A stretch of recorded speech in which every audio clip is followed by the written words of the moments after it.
Hello friend नमस्कार जय जगन्नाथ। तो सांगमान बर्तमान जीतन नायक आप आप्लिकेसन देखुं फाइल नंबर आप देखते 5726 आउ डिस्ट्रिक्ट है कटक डिस्ट्रिक्ट तांकर फॉरवर्ड टू पे ऑप्शन बर्तमान पलि आसी फटाफट आम पे करदेवा। देखो ये आप पेमेंट भी मांगी आप देखिपे 529 पेमेंट तो हो बर्तमान गैजेट भी पब्लिश होगी पलि आसो। बर्तमान ता पूर्व आपको आउ गोटे जिन देखा ये है आपंकर जीतू सेवा 99 AI आड ड्राफ्टिंग एप्लिकेशन जोटा कि पूरा फुल्ली सेंट्रल गैजेट पे डेडिकेटेड एप्लिकेशन। आपण डॉक्यूमेंट जदि जो भाई मैंने एमती भी फोन कर भाई आमको खाली ड्राफ्टिंग दरकार आम केमी डॉक्यूमेंट वेरिफिकेशन करूँ कौ एफिडेविट लगे केते गवर्नमेंट फी कटो आपणकर कौन मैटर लिखा तो से मैंने डॉक्यूमेंट डायरेक्ट देखो लॉन्च कलापर आपन को ये डॉक्यूमेंट अपलोड करा पड़ो ओल्ड नेम जहाँ अच्छी आ नुआ ना ये टाइप करा आपको नुआ ना कौन दरकार अच्छी आउ जो कस्टमर जी निजे भी सी कर रिलेसन कौन सी मैंने पुओ पिला सन अफ झील पिला अनमेरिड ताल डटर अफ जब बाहर ताल वाइफ अफ सिलेक्ट करेंगे ये 3टा जगह ऑप्शन अच्छी बस ये 3टा सिलेक्ट करेंगे ये आपंकर वेरीफाई करेंगे तले ऑप्शन अच्छी वेरीफाई कर सारापर आप अकाउंट रू माने यही वालेट को प्रथम आप रिचार्ज करा पड़ो। ये आप वालेट रिचार्ज करने QR कोड पेमेंट पठेबे आ UPI नंबर को ये एंटर करिकी आपको केते टଙ୍କା पठेजन से एंटर करेंगे आप ना टाइप करना सेंड कले आपण जमी आप सबमिट करेंगे से आप एडमिन एप्लिकेशन जदि एडमिन एप्लिकेशन देखो आपको देखा दूसरी एडमिन एप्लिकेशन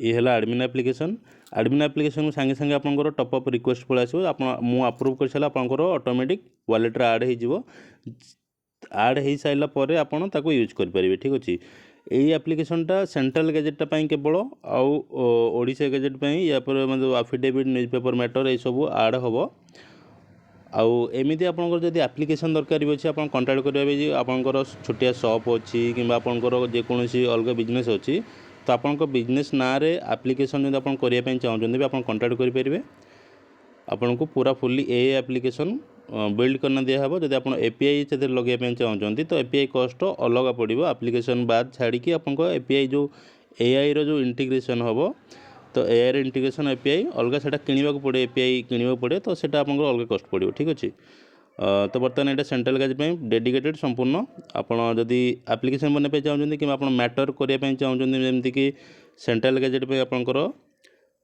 सबुठ है निहाती जोड़ा जरूरी सेटा है आपंकर मैटर ड्राफ्टिंग सेटा जब भूल अच्छे ना आपंकर ओडिशा गैजेट रे सॉरी सेंट्रल गैजेट रे रिजेक्ट हो तो कहीं रिजेक्ट हो रिजेक्ट केमी हुए आपको देखिए जन लेटर आसाला से मत कंटाक्ट करते UP बिहार रो देखो आपंकर यही लेटरटी ऊपर हेडिंग रे लिखाई government of India department of publication.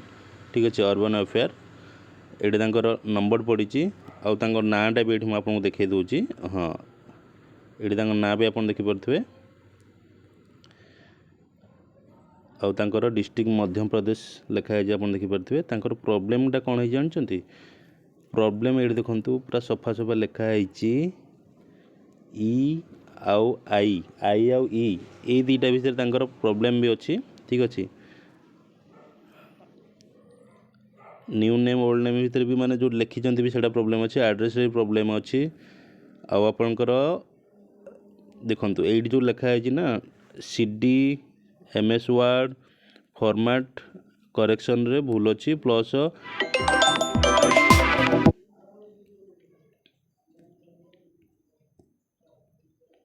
Plus तांकर माजिस्ट्रेट से माने आफिडेविट मागिजंती किंतु से नोटारी आफिडेविट करना देते लोक भावुं कि जेकोसी नेम रे जेकोसी आफिडेविट देले हो सेंट्रल गैजेट सेमती नुहे तांकर नेम रू जना पड़ो कि तांकर को आफिडेविट लगे माजिस्ट्रेट आफिडेविट लगे ना नोटारी आफिडेविट रे हो तो सेटा आपन देखा पड़ो से हिसाब से ये मार्किंग करना पठाते फर्स्ट क्लास माजिस्ट्रेट ऑफ डिपार्टमेंट रो जो माने जमती कि तहसीलदार हो कि कोर्ट हो कि आपंकर सब कलेक्टर हो तो एम STM माजिस्ट्रेट फर्स्ट क्लास माजिस्ट्रेट तो एम भर जार गोटे आफिडेविट दरकार सिग्नेचर स्टाम्प दरकार या कहते माजिस्ट्रेट आफिडेविट लेखा से किंतु माजिस्ट्रेट सिग्नेचर दरकार तो यही लेटर बर्तमान से प्रोब्लेम कौन है ना सी जब अप्लाई कले 5 ମାସ ପରେ ତାଙ୍କୁ ରିଜେକ୍ସନ୍ ଲେଟର୍ ଘରକୁ ଆସିଲା। ତାପରେ ହେଠୁ ସେ ଯାଇକି ଦେଲେ ମାନେ ଠିକ୍ କରିକିନି 20 ଦିନ ପରେ ଦେଲେ। 20 ଦିନ ଦେଲା ପରେ ହେଠୁ ତାଙ୍କର ଆଉ ନା ସେ ସେବେଠୁ ଗ୍ୟାଜେଟ୍ ଚେକ୍ କରୁଛନ୍ତି, ତାଙ୍କର ଆସିନି। ସେ ମୋତେ ହେଠୁ କଣ୍ଟାକ୍ଟ କରିଥିଲେ, ଭାଇ ମୋର ଏମିତି ଏମିତି ଏ ପ୍ରୋବ୍ଲେମ୍। 11/5/2023 ଦେଖନ୍ତୁ 11/5/2023ରେ ତାଙ୍କର ଏଇଟା ରିଟର୍ନ ଲେଟର୍ ଆସିଥିଲା ଘରକୁ। ତାପରେ ସେ ଠିକଣା ଦେଲେ। ସେ ଏଠି ବି ଲେଖା ହେଇଛି ଯେ ନ୍ୟୁଜ୍ ପେପର୍ କରିକିନି ଆପଣଙ୍କର ଦିଅନ୍ତୁ ନୂଆ ନ୍ୟୁଜ୍ ପେପର୍ ଆଉ ଏଇସବୁ ଡକୁମେଣ୍ଟ କରିକି ନୂଆ ଦିଅନ୍ତୁ ବୋଲି ଅରିଜିନାଲ୍ ବାଲା। କିନ୍ତୁ ହେଲେ ସେ ଠିକ୍ରେ ଯେହେତୁ ଦେଇନାହାନ୍ତି, ଏମିତି ବହୁତ କେସ୍ ଅନଲାଇନ୍ରେ ମାନେ ନିଜେ ନିଜେ ଯେଉଁ ଆପ୍ଲାଏ କରୁଛନ୍ତି ସବୁ ଠିକ୍ ରହୁଛି ଭାଇ। ଗୋଟେ ମିଷ୍ଟେକ୍ ଆପଣଙ୍କର ଯଦି ମାନେ ସେଇଥିରୁ କ'ଣ ଗୋଟେ ରହିଗଲା ନା ତ ରିଜେକ୍ସନ୍ ହେଇଯାଏ। ଓଡ଼ିଶା ଗ୍ୟାଜେଟ୍ ଖାଲି ରିଜେକ୍ସନ୍ ହେଉଛି ସେଟା ଆପଣ ଭାବନ୍ତୁନି, ସେଣ୍ଟ୍ରାଲ୍ ଗ୍ୟାଜେଟ୍ ବି ରିଜେକ୍ସନ୍ ଅଛି। କିନ୍ତୁ ସେଣ୍ଟ୍ରାଲ୍ ଗ୍ୟାଜେଟ୍ ଯେହେତୁ ଅଫଲାଇନ୍ ମ୍ୟାଟର୍ ହୁଏ, ଲୋକ ବହୁତ ସାରା ଭାବନ୍ତି ଅନଲାଇନ୍ ହେଉଛି ବୋଲି। ଅନଲାଇନ୍ ନୁହେଁ, ଏଇଟା ଅଫଲାଇନ୍ ହିଁ ହୁଏ ସେଣ୍ଟ୍ରାଲ୍ ଗ୍ୟାଜେଟ୍। ତ ସେଣ୍ଟ୍ରାଲ୍ ଗ୍ୟାଜେଟ୍ଙ୍କର ଯେଉଁ ରିଜେକ୍ଟ ଲେଟର୍ଟା ଏମିତି ହିଁ ଆସେ, ଆଉ ସେଇଟା ସାଙ୍ଗେ ସାଙ୍ଗେ ଆସେନି। କେତେବେଳେ ଆସେ ନା ଯେଉଁମାନଙ୍କର ରିଜେକ୍ଟ ହୁଏ ସେମାନଙ୍କ ଆପ୍ଲିକେସନ୍କୁ କ୍ୱାରି ଲଗାଇ ଦିଅନ୍ତି, ଆଉ କ୍ୱାରି ଲଗାଇକି ତାକୁ ସାଇଡ଼୍ କନା ରଖିଦିଅନ୍ତି। ଯେତେବେଳେ ଏକାଠା ମାନେ ଅଧିକ ଆପ୍ଲିକେସନ୍ ହୁଏ, ଯେମିତିକି 100, 150 କି 300, ସେତେବେଳେ ହେଠୁ ସେଇଗୁଡ଼ାକୁ ସବୁ ବାହାର କରନା ସେ ଗୋଟେ ସବୁ ତାଙ୍କର ଯାହା ପ୍ରୋବ୍ଲେମ୍ ଅଛି ଦେଖିବେ, ଟାଇପିଂ କରିବେ, ଲେଟର୍ ରେଡ଼ି କରିକି ତାଙ୍କୁ ଘରକୁ ହେଠୁ ଖାମ୍ରେ ପଠାଇଦେବେ। ତ ସେଇ ପ୍ରୋସେସ୍ଟା ପରେ ହୁଏ। ସେଇଟା ଆପଣଙ୍କ ଘରକୁ ଲେଟର୍ ଆସିଲା ଆସିକି ଧରନ୍ତୁ ଆପଣ ଆଜି ଆପ୍ଲାଏ କଲେ, ସେଇଟା ଆପଣଙ୍କର 4 ମାସ 5 ମାସ ପରେ ଲେଟର୍ ଆସିବ କି ଆପଣଙ୍କର ଏଇଆ ପ୍ରୋବ୍ଲେମ୍ ଅଛି। ତାପରେ ଗୋଟେ ଆପଣ ଫୋନ୍ ଡକୁମେଣ୍ଟ କ'ଣ ପଠାଇବେ, ତାପରେ ଗୋଟେ ସେ ମିଳିଲେ ଗୋଟେ ପୁଣି ସେ ଚେକ୍ କରିବେ, ଗୋଟେ ପୁଣି ତାଙ୍କୁ ସେ ପବ୍ଲିଶ୍ କରିବେ କ'ଣ କରିବେ ଡିସାଇଡ଼୍ କରିବେ ପୁଣି ଚେକ୍ କଲା ପରେ। ତ ଏଇ ଯେଉଁ ପ୍ରୋବ୍ଲେମ୍ଟା ଯୋଗୁଁ ଆପଣଙ୍କର ସେଣ୍ଟ୍ରାଲ୍ ଗ୍ୟାଜେଟ୍ ଅଫଲାଇନ୍ ପ୍ରୋସେସ୍ରେ ଏମିତି ହିଁ ହୁଏ।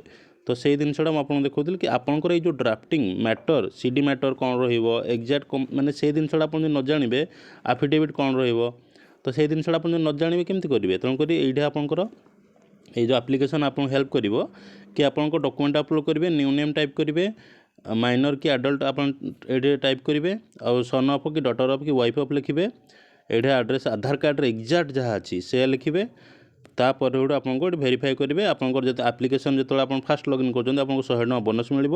ତା ବାଦ 600 ଟଙ୍କା ଡିପୋଜିଟ୍ କରିବେ। ଆପଣଙ୍କର ପର୍ ମ୍ୟାଟର୍ PDF ଆପଣଙ୍କର PDF ଅଟୋମେଟିକ୍ ଏଥିରେ ଆପଣଙ୍କର ଯେଉଁ 6ଟା PDF ଲାଗୁଛି ନା, ସେ 6ଟା PDF ଅଟୋମେଟିକ୍ ସବୁ ଲେଖି ହେଇକିନି ଆପଣଙ୍କର ମାନେ ଆପଣଙ୍କ ହିସାବରେ ସବୁକିଛି ଆଫିଡେଭିଟ୍ କ'ଣ ହେବ, ନ୍ୟୁଜ୍ ପେପର୍ କ'ଣ ହେବ, ସିରି ସାର୍ଟିଫିକେଟ୍ କ'ଣ ରହିବ, କି ଆପଣଙ୍କର ରିକ୍ୱେଷ୍ଟ ଲେଟର୍ କ'ଣ ରହିବ, ୱିଟନେସ୍ ସାର୍ଟିଫିକେଟ୍ କ'ଣ ରହିବ, ଏକ୍ଜାକ୍ଟ ସବୁ ମ୍ୟାଜେଟ୍ର ମାନେ ଯେଉଁ ମ୍ୟାଟର୍ରେ ମ୍ୟାଚ୍ କରିକି ଆପଣଙ୍କୁ ସବୁ PDF ଦେଇଦେବ। ଆପଣ ଖାଲି ତାକୁ ପ୍ରିଣ୍ଟ କରିକି ୟୁଜ୍ କରିବେ, ସାଇନ୍ କରିବେ, ଖାଲି ପ୍ରିଣ୍ଟ ଓନ୍ଲି ପ୍ରିଣ୍ଟ କରିବେ, ସାଇନ୍ କରିବେ। କାହିଁକିନା ଏଇଟା ଅଲରେଡ଼ି ସବୁ ସେ ଆପଣଙ୍କୁ ଦେଇଥିବ। ଠିକ୍ ଅଛି, ଆପଣଙ୍କୁ ଅଲରେଡ଼ି ସବୁ ଦେଇଥିବ, ଆପଣ ଖାଲି ତାକୁ ପ୍ରିଣ୍ଟ କରିବେ, ରେଡ଼ି ଟୁ ପ୍ରିଣ୍ଟ। ତ ଆଜି ଏଇଥିଲା ଭିଡ଼ିଓ। ବର୍ତ୍ତମାନ ଚାଲନ୍ତୁ ତାଙ୍କର ପେମେଣ୍ଟ ଆମେ କରିଦେବୁ। ପେମେଣ୍ଟ କରିସାରିଲା ପରେ ତାଙ୍କୁ ସ୍ଲିପ୍ ପଠାଇଦେବୁ, ଆଉ ତାଙ୍କର ଗ୍ୟାଜେଟ୍ ବି ହେଇଯିବ। ଯେଉଁ ଫାଷ୍ଟ ଆପ୍ଲିକେସନ୍ ଆପଣଙ୍କୁ ଦେଖେଇଥିଲି, କୁଆଡ଼େ ଗଲା ଭାଇଙ୍କ ଆପ୍ଲିକେସନ୍, ହଁ ଏଇଟା ଆପଣ ଜିତନ ନାୟକ, ତାଙ୍କର ବର୍ତ୍ତମାନ ପେମେଣ୍ଟ ହେଇଯିବ। ଆଉ ପେମେଣ୍ଟ ହେଇସାରିଲା ପରେ ତାଙ୍କର ଓଡ଼ିଶା ଗ୍ୟାଜେଟ୍ ବାହାରି ପଡ଼ିବ। ଆଉ ଓଡ଼ିଶା ଗ୍ୟାଜେଟ୍ ମୁଁ ଆପଣଙ୍କୁ କହିଦେଉଛି କି ଆପଣଙ୍କର ଓଡ଼ିଶା ଗ୍ୟାଜେଟ୍ ବର୍ତ୍ତମାନ ଅଫିସ୍ ମୁଁ ଜାଣିନି କ'ଣ ପାଇଁ ବନ୍ଦ ଅଛି। ଆମେ ଗ୍ରିଭାନ୍ସ କରିକି ଆସିଥିଲେ, ଲୋକଙ୍କର ଯେଉଁ ଗ୍ରିଭାନ୍ସ ହେଇଛି କାହାର ବି ଚେକିଂ ହେଇନି। ଓକାକି ଗଲା ମଣ୍ଡେ ବି ଆପଣଙ୍କର ଗ୍ରିଭାନ୍ସ ବି ହେଇନି, ଏପର୍ଯ୍ୟନ୍ତ ସ୍ଲଟ୍ ବି ବୁକିଂ ଷ୍ଟାର୍ଟ ହେଇନି। ତ ବୋଧେ ନୂଆ ନିୟମ କିଛି ଆସୁଛି, ଆଉ ସେଇଥିପାଇଁ ଅଫିସ୍ ବି ବନ୍ଦ ଅଛି, ଚେକିଂ ବେକିଂ ହେଉନି, ଗ୍ରିଭାନ୍ସ ବି ହେଉନି। ତ ଆପଣଙ୍କର ଯାହାର ବି ଅଛି ଟିକେ ୱେଟ୍ କରିବେ। ଠିକ୍ ଅଛି, ଆଉ ରହିଲା କ'ଣ ନା ପେମେଣ୍ଟ ହେଇଗଲା। ବର୍ତ୍ତମାନ ଆଉ 2 ଜଣଙ୍କର ୟା ପରେ ପେମେଣ୍ଟ ବାକି ଅଛି, ପେମେଣ୍ଟ ବି ତାଙ୍କର ବି କାଟିଦେବା। ଆଉ ଆପଣଙ୍କର ଯଦି ସେଣ୍ଟ୍ରାଲ୍ ଗ୍ୟାଜେଟ୍ କି ଓଡ଼ିଶା ଗ୍ୟାଜେଟ୍ ଆପଣଙ୍କର ଦରକାର, ମାନେ gadget of India, gadget of Odisha, ଏଇ ଭିତରୁ ଯେଉଁଟା ବି ଆପଣ ଦରକାର। ଆଉ ଯଦି ଆପଣଙ୍କର ଫୁଲ୍ ନେମ୍ ଚେଞ୍ଜ ହେଉଛି କିମ୍ବା ଫାଷ୍ଟ ନେମ୍ ପୁରା ଚେଞ୍ଜ ହେଉଛି, ତେବେ ହିଁ ଓଡ଼ିଶା ଗ୍ୟାଜେଟ୍ ଆବେଦନ କରନ୍ତୁ, ନହେଲେ ଅଦରୱାଇଜ୍ ଆପଣଙ୍କର ଆବେଦନ କରନ୍ତୁ ନାହିଁ। ଆପଣ ଅଲଗା ଦେଖିକିନି କେଉଁଟା ସେଣ୍ଟ୍ରାଲ୍ ଗ୍ୟାଜେଟ୍ ମୁଁ କହୁନି କି ଆପଣ ମୋରି ପାଖରେ ହିଁ କରନ୍ତୁ, କି ଓଡ଼ିଶା ଗ୍ୟାଜେଟ୍ ମୋ ପାଖରେ କରନ୍ତୁ, ମୁଁ ସେ କଥା ବି କହୁନି ଭାଇ। ମୁଁ ଏତେ ଖାଲି ମୁଁ ଏଇ ଚ୍ୟାନେଲ୍ ଖୋଲିଛି ପ୍ରମାଣ ଦେଖାଇବା ପାଇଁ। ଠିକ୍ ଅଛି, ତ ଆପଣ ଯେଉଁଠି ବି କରୁଛନ୍ତି ନା, ତ ଯଦି ଆପଣଙ୍କର ଫୁଲ୍ ନେମ୍ ଚେଞ୍ଜ ହେଉଛି କିମ୍ବା ଫାଷ୍ଟ ନେମ୍ ଚେଞ୍ଜ ହେଉଛି ଆପଣ ସେଇଠି କରନ୍ତୁ, ମୁଁ କହୁନି କି ମୋଠି କରନ୍ତୁ ବୋଲି। କିନ୍ତୁ ଯଦି ଗୋଟେ 2ଟା ଲେଟର୍ ଚେଞ୍ଜ ହେଉଛି କି ସିକ୍ୱେନ୍ସ ଚେଞ୍ଜ ହେଉଛି କି ଟାଇପ୍ ଅଫ୍ ମିଷ୍ଟେକ୍ ଯଦି ଆପଣଙ୍କର ଅଛି, ସେସବୁରେ ଆପଣ ଓଡ଼ିଶା ଗ୍ୟାଜେଟ୍ କରନ୍ତୁ ନାହିଁ। ଆପଣ ଅଲଗା କେଉଁଠି ଦେଖିକିନି ସେଣ୍ଟ୍ରାଲ୍ ଗ୍ୟାଜେଟ୍ ବି କରନ୍ତୁ, କିନ୍ତୁ ଓଡ଼ିଶା ଗ୍ୟାଜେଟ୍ କରନ୍ତୁ ନାହିଁ। କାହିଁକିନା ଓଡ଼ିଶା ଗ୍ୟାଜେଟ୍ ଲେଖା ହେଇଛି ଭାଇ ସଫା ସବୁଥିରେ, ମୁଁ ସବୁ ଭିଡ଼ିଓରେ ଦେଖାଉଛି, ଏଇ ଭିଡ଼ିଓରେ ବି ଆପଣଙ୍କୁ ଦେଖାଇ ଦେଉଛି। ମୁଁ ଆପଣଙ୍କୁ ଓଡ଼ିଶା ଗ୍ୟାଜେଟ୍ ସର୍ଚ୍ଚ କଲି, ସର୍ଚ୍ଚ କରିସାରିଲା ପରେ ଆପଣଙ୍କୁ ୱେବସାଇଟ୍ ଖୋଲିଲା। वेबसाइट खोलला परे आपण देखंतु एई मेसेजटा इंपोर्टेंट मेसेजटा को पढ़िबे आपण पढ़ी साइला परे लास्ट देखंतु एग्जांपल दिया है उदाहरण दिया है आवेदनकारी को परामर्श दिया जाउछि जे प्रथम नाम संपूर्ण नाम परिवर्तन उदाहरण पंकज कुमार रु अभिनय के सिंह तले ही गैजेट प्रकाशन पर आवेदन करंतु आउ ये कौन ये आप देखो आधार कार्ड नाम संशोधन यथा भूल शब्द लिखन जोड़ा को टाइप ऑफ मिस्टेक कहती अक्षर अनुवाद ट्रांसलेशन एरर किंबा आपणकर परिवर्तन संबंधी अद्यतन मा religion language related name update विवाह छाड़पत्र पुष्यग्रहण स्थले नाम परिवर्तन बा marriage divorce adoption related name change माने आपनकर एई सब चेंज पई आरंभाक्षर जोड़िबा संशोधन बा अपेंड एडिट इनिशियल्स किंबा नाम अनुक्रम परिवर्तन चेंज इन नेम सीक्वेंस जोड़ा आपन कहतली निमंते गैजेट प्रकाशन पई आवेदन करंतु नहीं ए सब पई आपन करंतु नहीं तो से आपन बुझी पाले बर्तमान एडी आपन निजे भी पढ़ी परिबे ए सब पई करंतु नहीं ओडिशा गैजेट भी लिखा है तो आपन आवेदन कर दोजन जाइकिन ऑफिस रे कहबे नहीं हमर कोन पई होबनी हमर काहे की हेलानी आधार ऑपरेटर गैजेट तो मागुचंती तो भाई जदि गैजेट मागुचंती तांक पचारंतु को गैजेट करिवु आमे ओडिशा गैजेट करिवु ना सेंट्रल गैजेट करिवु पचारंतु सीधा सीधा कहीं ना गैजेट से मागुचंती ना तो यही सब तो गैजेट लागोनी सी कहीं गैजेट मागुचंती तो से आधार ऑपरेटर पचारंतु आम कि गैजेट करके आनिबु ठीक अच्छे आउ जदि आपन जानीपार कि गैजेट करेंगे ताले मु या पर गोटे आपणकर एसओपी हिसाब रे गोटे टूल बनैबी सेटा आपन old name new name type करेंगे और आपंकर प्रोब्लेमटा कौन अच्छी माने सिलेक्ट करेंगे आमको लिमिट क्रॉस अच्छी ना आपंकर केथर ना चेंज करचंती माने आफ्टर मैरेज ना डिवोर्स केस आप सिलेक्ट करेंगे और वेरीफाई करेंगे आपको जना पड़ जाए कि आपंकर गैजेट लगे ना लगे ना जदि लगे कौ गैजेट लगे ठीक अच्छे तो सेटा मु कहूँ आपको आधार ऑपरेटर को पचारतु जे भाई एटा ओडिशा गैजेट मिलूनी आप देखा गैजेट साइट वेबसाइट सर्च करदे आ देखदेवे जे यही नाम पे गैजेट तो मागु ना आप कहीं आमको गैजेट मागुंट ठीक अच्छे तो से जिनसा आप देखा आ जदि भी गैजेट मागुंट कहते लिखिकी दिंतु आप लिखिकी दिंतु जे आम यही चेंजेस आपंकर गैजेट लगे ठीक अच्छे तो एतिकी वीडियो को एंड कर 12 मिनट वीडियो होगलानी भाई जब नुआ चैनल को देखुं प्लीज चैनल को सब्सक्राइब कर दिंतु आ जो या पूर्व जो प्रोब्लेमटा आप कहते कि डाटाबेस रे एप्लिकेंटर स्पेस डबल रही जाता मुझे ईमेल करी आउ जो डेवलपर मैंने अच्छा सहित कथा हेबी सहित कथा हो सारापर तार कौन फलाफल आसूँ कौन से कहते मुझे पर अपडेट देवी आपंकर जब कौन किसी क्वारी अच्छी किसी कहबार अच्छी से विषय भी वीडियो बनई छाड़ी आप कमेंट करूँ देखा नेक्स्ट वीडियो जय जगन्नाथ।